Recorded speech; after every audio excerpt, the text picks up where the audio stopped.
with fertility. In a hunter-gatherer world, it was important to detect these cues. But in today's world, we can manipulate fertility. We have fertility drugs and contraception. It doesn't have the same importance, but we still react to it. It still affects our behavior. The next face I want you to find, Sarah, is the face that would be the most attractive male face. Woohoo! The most attractive male. Yeah, the most attractive male face from this range of face. To study facial preferences, Johnston constructed a computer program that scrolls seamlessly between a sexy, fertile female face and a macho, virile male face. That guy looks like he's right out of prison. He's not He's very gonna popular. hold up the, yeah, he's not very popular. I'd like for you to find the best possible mate for a short-term relationship. Short term, okay. A secret weekend. Tends to be more masculine and pretty far down there. For a short-term Probably mate, they want someone who's got a lot of testosterone markers on their face compared with a choice for a long-term mate. So whenever people are looking for good genes or a short-term relationship, they seem to be looking for these more masculine characteristics, but not so when they're looking for a long-term mate. They're looking for maybe a softer, kinder person for a long-term relationship. Maybe someone that's kind of a little bit protective, help me out, watch over us. Johnston tested many of his subjects more than once. To his surprise, he sometimes got different answers on different days. When was the first day of bleeding for your last period? Oh, It turns out that when women are ovulating and the chances of getting pregnant are high, there's a consistent shift in what they find attractive young in here. toward a more masculine-looking male. I want someone at least my age. Just like with the songbirds, that's when the unconscious lure of those good genes is strongest. There, that's the one. Of all the claims of evolutionary psychology, none are more sweeping than Jeffrey Miller's. He believes the human brain, like the peacock's magnificent tail, is an extravagance that evolved, at least in part, to help us attract a mate and pass on genes. The human brain is the most complex system in the known universe. It's wildly in excess of what it seems like we would need to survive on the plains of Africa. In fact, the human brain seems so excessive that a lot of people who believe in evolution applied to plants and animals have real trouble imagining how natural selection produced the human brain. All the other species on the planet seem to get by with relatively small, simple nervous systems that seem tightly optimized just to do what the species needs to do to get by. I think people are perfectly sensible in being skeptical about the ability of selection for survival to account for the human brain. I think there was a sort of guidance happening. There was a sort of decision-making process that was selecting our brains. But it wasn't God, it was our ancestors. They were choosing their sexual partners for their brains, for their behavior during courtship. And I think our semi-intelligent ancestors were the guiding force. They were the guiding hand in human evolution. When choosing a mate, we still notice beauty. But what really counts is how someone thinks, feels, and acts. All of these are products of the brain. He's a sweet, gentle man, and he makes me laugh. I don't think I tell him that, but because there's times he doesn't make me laugh, but he has really nice qualities about him. He was funny, he's kind, he's generous. He has all the good qualities I think you want in a mate. Her sense of humor, her laugh. She always seemed to be upbeat, always happy, and she's had a great personality. Plus, she's a very attractive woman. I mean, that I'm not gonna lie, that had a lot to do with it as well. You never spoke to me like this. I tell you, there comes one moment once, and heaven help those who pass that moment by, when beauty stands looking into the soul with grace. In the classic tale of Cyrano de Bergerac, his eloquent words convince the beautiful Roxanne there's more to him than his extraordinary nose. It's brains, not beauty, that win her heart. Power of loving.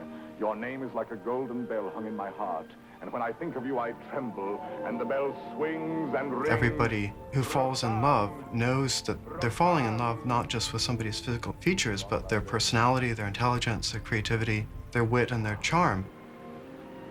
Yes. That is love. Yes, that is love. There are all sorts of things that mess up brains, and paradoxically, for that reason, brains make really good indicators of how fit you are during courtship. In fact, they're probably better indicators of that even than a peacock's tail is, of how fit a peacock is. Jeffrey Miller's idea about sexual selection moving us down the path of larger brains is really interesting because it's not the same old saw of tool use, language, culture. It's something entirely different. Now, I have some questions about what's the female role in this? How do women fit in to this process? But still, it's a very intriguing idea, and he might just be right. Miller is just getting started when he argues that the size of our brains can be attributed to our ancestors' sexual choices. He's also convinced that artistic expression, no matter how sublime, has its roots in our desire to impress the opposite sex. And that includes music, art, the poetic and storytelling uses of language, even a good sense of humor. According to Miller, they all stem from our instincts for sexual display. I think when a lot of people produce cultural displays, what they're doing in a sense is exercising these sexual instincts for impressing the opposite sex. They're not doing it consciously, but what they're doing is investing their products with an awful lot of information about themselves. A lot of people are very upset about this idea that cultural displays are there to attract sexual partners. They find this somehow demeaning, as if sex is dirty and culture is clean and the two must be kept separate. I think this is a basic mistake. I think the capacity for artistic creativity is there because our ancestors valued it when they were making their sexual choices. Miller knows his ideas about art, culture, and the human brain are controversial. He's also convinced that as experimental techniques improve, it'll be possible to determine whether he's right or wrong. Sex is at the heart of evolution. The process of mixing and passing on genes produces variation that helps species meet the challenge of life in a competitive world. Sexually selected variations are those that help individuals find mates and successfully raise young. That's how, for humans, sex became fun and parenting rewarding. Those of our ancestors who took pleasure from sex and satisfaction from parenting had more surviving offspring than those who didn't. That was true generation after generation. These traits are now almost universal. Even if we choose not to have children, we still enjoy sex. And even when we adopt a child who doesn't carry our genes, we can still find parenting rewarding. The infertility specialist said to try a different option. And so that's what we did.